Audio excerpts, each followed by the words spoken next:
बाबा सूरजपाल का रहस्य लोक इतना गहरा है कि इसकी परतें अब खुल रही हैं। उसके आश्रमों से लेकर उसकी निजी आर्मी तक सब कुछ माया लोक जैसा है। लाखों लोग उस पर आस्था रखते थे, लेकिन जानलेवा भगदड़ के बाद वो वहां से चुपचाप निकल गया।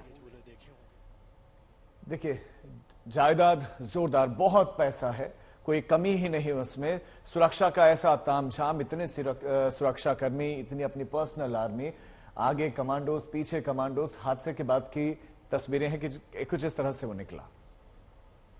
तो अब तक आपने बाबा सूरजपाल के आश्रमों की झलक देखी है, ऊंचे दरवाजे, ऊंची दीवारें देखी होंगी, लेकिन इन दीवारों से परे इन आश्रमों के भीतर की दुनिया कैसी थी, क्या कुछ वहां होता था, कैसे बाबा रहता था। आज तक ने पहली बार बाबा के एक आश्रम के भीतर जाकर उसकी पड़ताल की और हर एक राज को खंगाला। देखिए बाबा की दुनिया की एक हैरान करने वाली तस्वीर।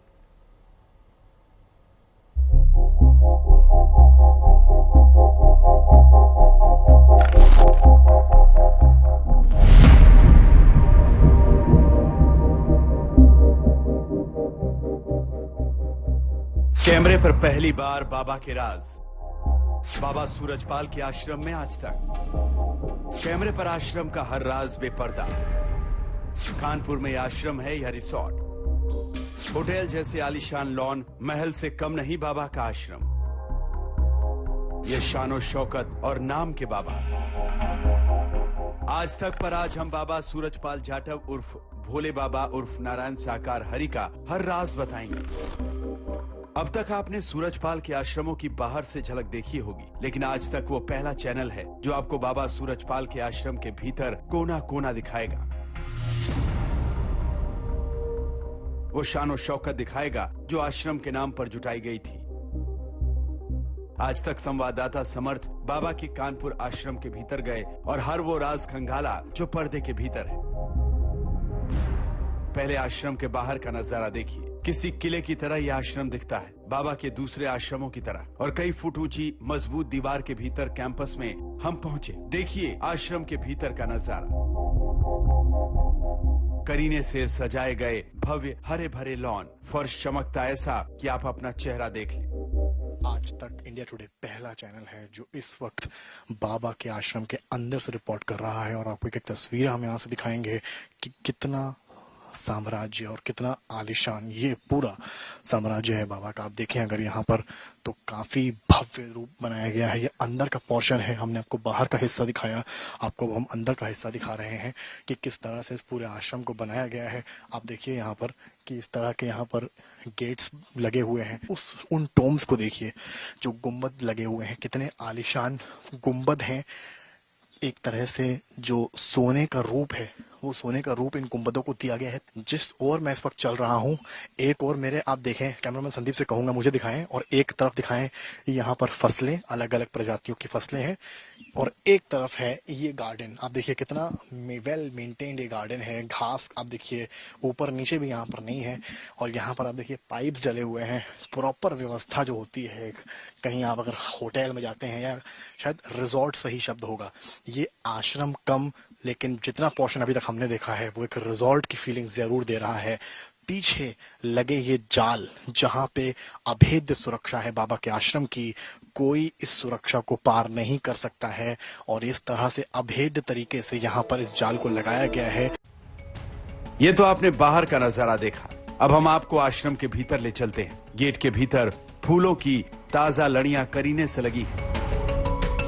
तैयारी पूरी है, बाबा आए ना आए, लेकिन आश्रम को सजा संवार कर रखा जाता है। आज तक की टीम उस 15 फुट ऊंचे दरवाजे के भीतर पहुंची। अब बारी है आश्रम के भीतर उन चीजों को देखने की जिससे दुनिया अनजान है। कैमरे पर पहली बार देखिए वो सजावट जो आश्रम के अंदर की गई है। हर तरफ चमक दमक है। छत पर कई झूमर सजाए गए हैं, हर झूमर खास अंदाज में बना है। बाबा सूरजपाल के आश्रम के अंदर दाखिल हुआ है आज तक, और बड़ी अजीबोगरीब डिजाइन आपको यहाँ पर नजर आएंगी। एक केक के फॉर्म में इसको कपड़े से बनाया गया है। आप देखिए इसको किस तरह से बनाया गया है। यहाँ पर भी देखिए, आपने रिंग चाइम्स देखी होंगी, इस तरह की भी तमाम तस्वीरें आपको यहाँ पर देखी हैं। और जो आप यूजुअली औरतें लगाती हैं गजरा, ये उस तरह का रूप दिया गया है। इस तरह की तस्वीरें हैं, अलग अलग डिजाइन हैं। ये वो मुख्य दरवाजा है जो हमने आपको बाहर से दिखाया था, इसको भी सजाया गया है अलग अलग तरीके के डिजाइन से। फूल भी यहाँ पर लगे हैं, काफी फ्रेश ये फूल प्रतीत होते हैं। ऐसा लगता है कि 2 दिन में ही इनको यहाँ लगाया गया है।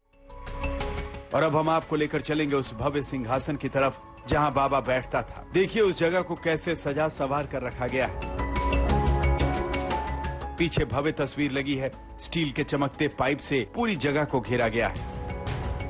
हम वो जगह दिखाएंगे जो बनाई गई है बाबा के बैठने के लिए।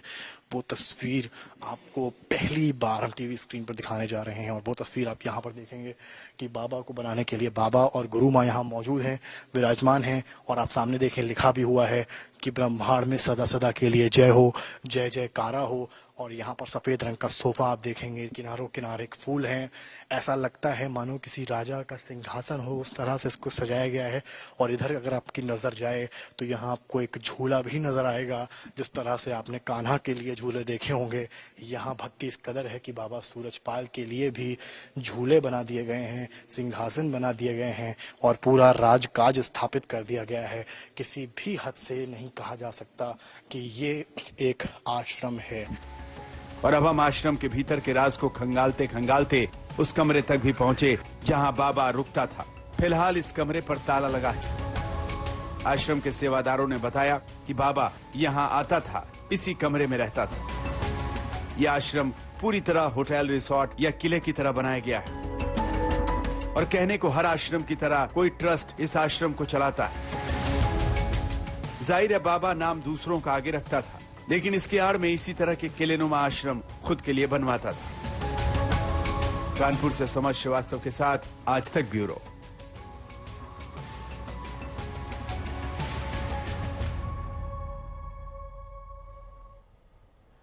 और हमारे 2 संवाददाता इस खबर पर ज्यादा जानकारी के साथ जुड़ गए हैं। अमित भारद्वाज हमारे साथ जुड़े हैं अलीगढ़ से, और हमारे साथ हाथरस से संतोष शर्मा है। संतोष, हमने अलग अलग जगहों से आश्रमों की पड़ताल की है और हैरत में डालती है कि शान और शौकत कितनी थी, कितना धन एकत्रित किया बाबा की तरफ से। लेकिन हैरत होती है कि जिन अनुयायियों ने इतना खर्चा किया, उन अनुयायियों को पूछने वाला कोई नहीं है, यहां तक कि बयान देने वाला कोई नहीं है। बाबा खुद फरार चल रहा है।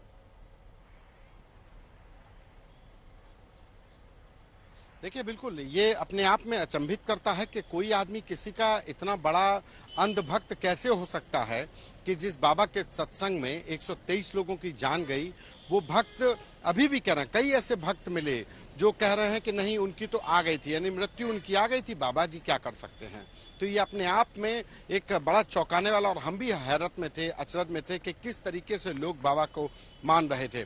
लेकिन इतना जरूर है कि बाबा का जो तिलिस्मी साम्राज्य है वो अपने आप में सवाल खड़े करता है कि जो प्रशासन मामूली, जो कहा जाए कि कोई भूमाफिया होता है, कोई अपराधी होता है, उसके ऊपर नजर रखता है, लेकिन बाबा कैसे प्रशासन की नजरों से ओझल रहा, किसी के कान में जू नहीं रहेंगी। ये हाथरस में जो भगदड़ मची है, उस भगदड़ में 123 लोगों की जान चली गई, तब बाबा ये चर्चा में आया। और ये बाबा के बारे में दुनिया जान रही है। हम जिस तरीके से किले के अंदर के हमारे साथी समर्थ दिखा रहे थे कि किस तरीके के बाबा का साम्राज्य है, ठीक ऐसा ही एक ऐसा ही आश्रम मैनपुरी का प्रवास आश्रम है, जहां पर बाबा आखिरी बार वहां पर गया, प्रवास के गृह में गया, उसके बाद बाहर निकलते नहीं देखा। जो हमारे